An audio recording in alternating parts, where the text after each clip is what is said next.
So India has finally replied to the world. आज Donald Trump ने भारत के ऊपर एक और टिप्पणी करी जब उन्होंने ये कहा कि अगर भारत ने रशिया के साथ अपना इंपोर्ट और एक्सपोर्ट बंद नहीं किया तो वो भारत के ऊपर लगाए हुए 25% टैरिफ को और ज़्यादा बढ़ा देंगे। तो मिनिस्ट्री ऑफ एक्सटर्नल अफेयर्स ने फाइनली दुनिया को एक जवाब दिया, जो कि एक 6 स्टेटमेंट का एक जवाब है। इसमें पहला स्टेटमेंट है, America itself supported India for buying Russian oil during the initial stage of the conflict.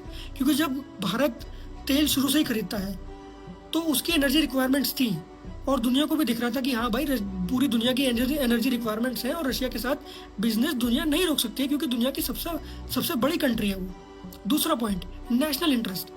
Bharat अपना नेशनल इंटरेस्ट कैसे छोड़ दे? At the end of the day the global mandate is to serve the people of their own nation.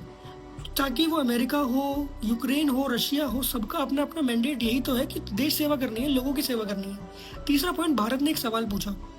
Bharat ने पूछा कि तुम लोग बार बार ये कह रहे हो कि इंडिया ने यूक्रेन रशिया वॉर को फंड किया है, तो फिर जो 67.5 बिलियन डॉलर्स का 67.5 बिलियन यूरोस का जो बिजनेस यूरोपियन यूनियन ने रशिया के साथ किया है वो क्या है?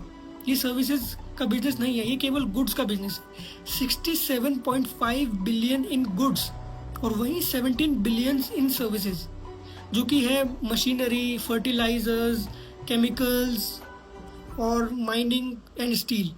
और वहीं भारत ने अमेरिका को भी घेरा, क्योंकि आज तक अमेरिका रशिया के ऊपर डिपेंड करता है यूरेनियम, पैलेडियम, फर्टिलाइजर्स और केमिकल्स के लिए। तो जो पूरी दुनिया रशिया के साथ बिजनेस कर रही है, तो तुम लोग भारत को क्यों रोक रही हो? क्या भारत अकेले रशिया और यूक्रेन की वॉर को फंड कर रहा है या फिर पूरी दुनिया उस चीज़ को कर रही है?